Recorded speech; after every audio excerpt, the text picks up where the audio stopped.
I knew I shouldn't have gone to the dark web, but I was just too curious. All the stories you hear and see, I just couldn't help myself.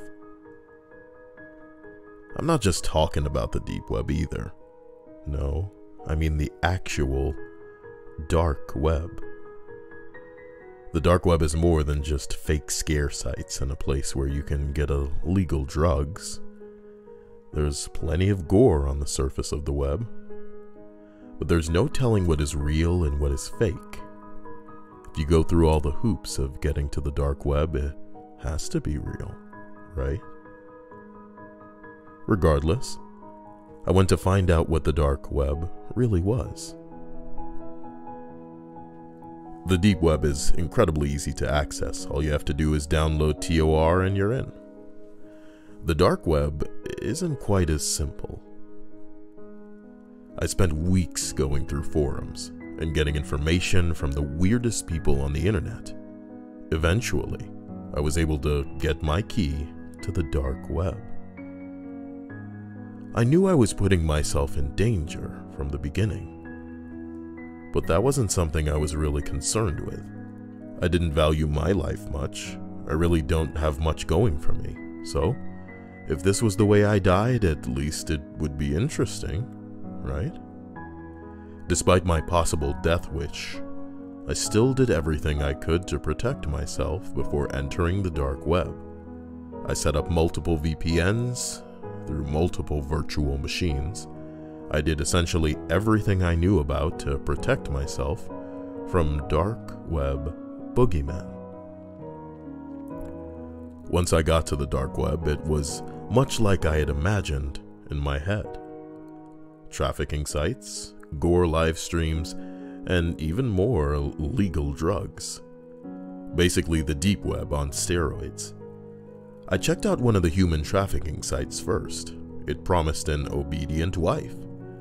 I wasn't completely convinced it was real at first until I saw someone I actually recognized. I wouldn't have recognized her beat-up face if not for the tattoo on her arm. It was a girl I had worked with for a while, but she had gone missing during her last vacation. Everyone knew she was sleeping with the boss. Guess she wouldn't be getting that promotion after all, huh? I almost burst out with laughter when I saw the price tag on her. $50,000. As if she was actually worth that much. Now satisfied that what I was looking at was real, I clicked on one of the live streams. The one I picked had a giant picture of a clown. When the stream loaded, I was introduced to a clown that was casually dancing in the center of the screen. I didn't realize It Part 2 was already out. The dark web really was great after all. After finishing his jig, the clown moved closer to the camera. We're about to get started, ladies and gentlemen. Pick your choice in the chat. A, B, or C.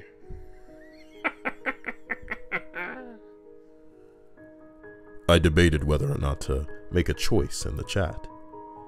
You hear some stories of people not choosing to chat on the dark web and getting targeted. Then you also hear of people typing something stupid in the chat and subsequently getting targeted. I decided to go by an old saying I heard once.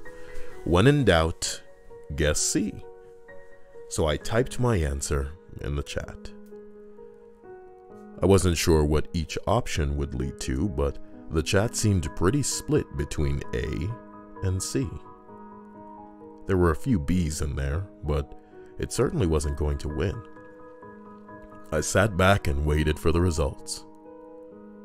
After a few minutes, the clown came back onto the screen. This time he wheeled in a man firmly tied to a wheelchair. The man was wearing a sheep mask, so I couldn't identify him even if I wanted to. It was obvious he didn't want to be there, but his restraints held him pretty tight. The clown claimed him and pushed him into the center of the frame before dancing in front of the camera again. Oh, ho, ho, ho. Such a close poll. And the winner is... C. This week's C is for carnivore. I hope you all enjoy the show.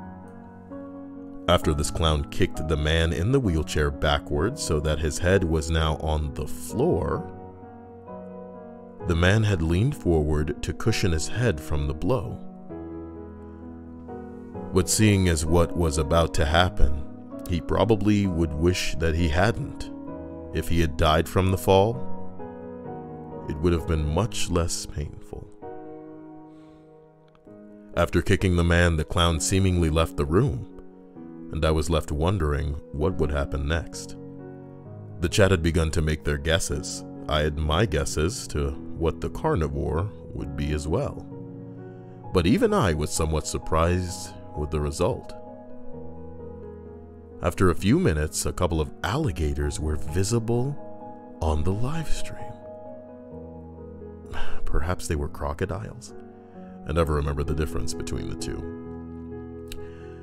The crocodilators began to make their way closer to the restrained man.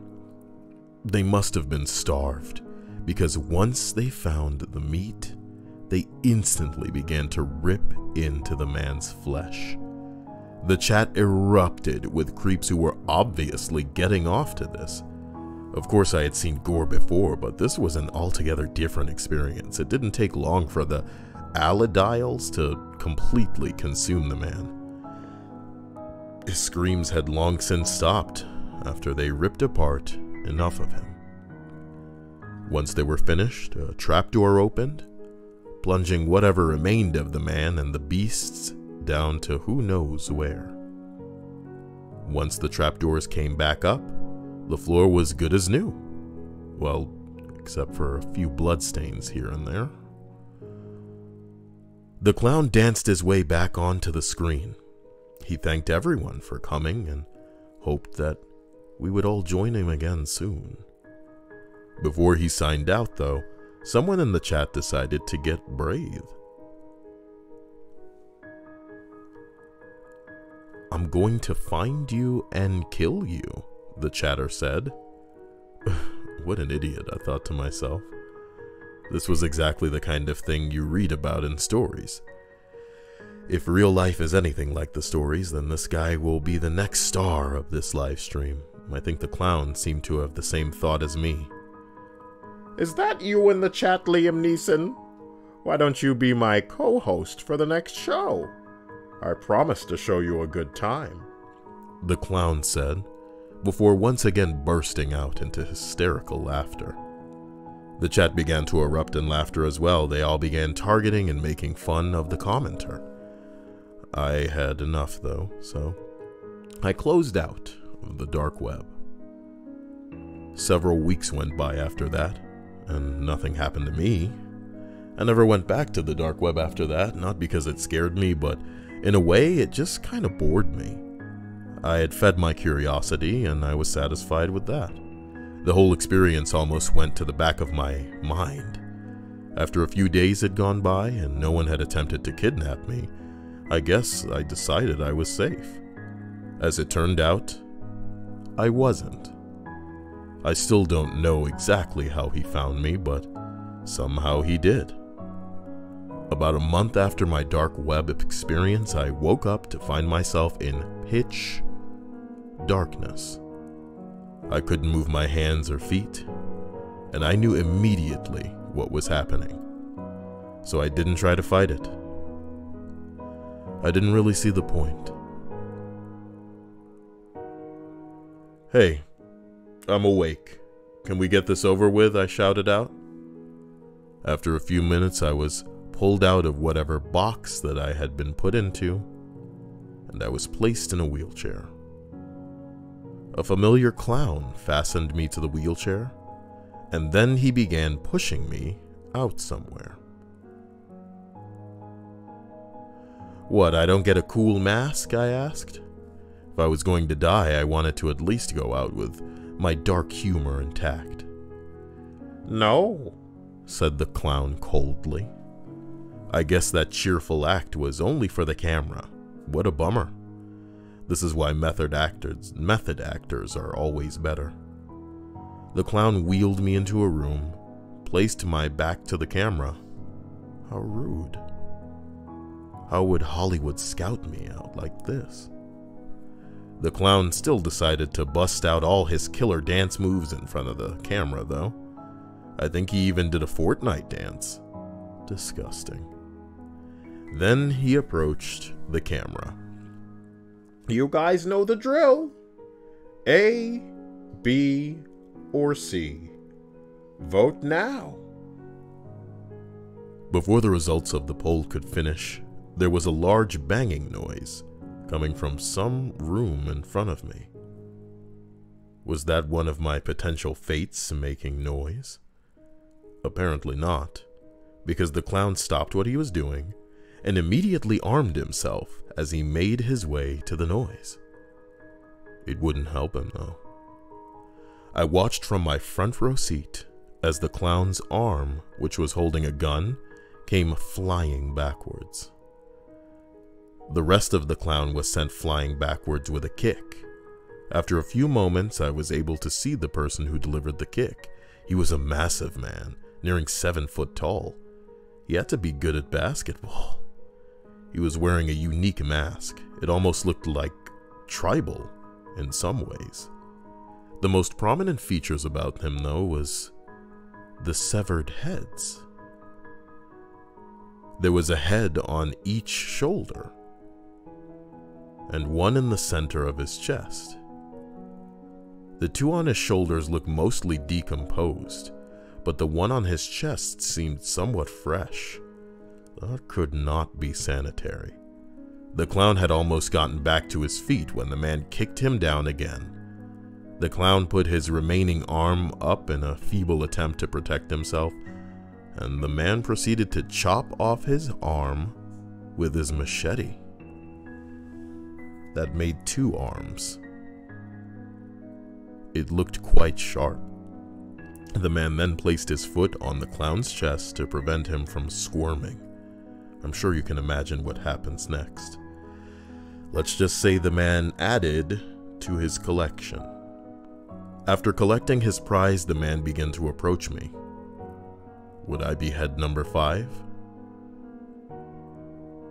The police will pick you up in 30 minutes, the man said. With that, the man simply turned around and left. True to his word, after about 30 minutes, police busted into the building. They must have been incredibly confused at the sight that lay before them.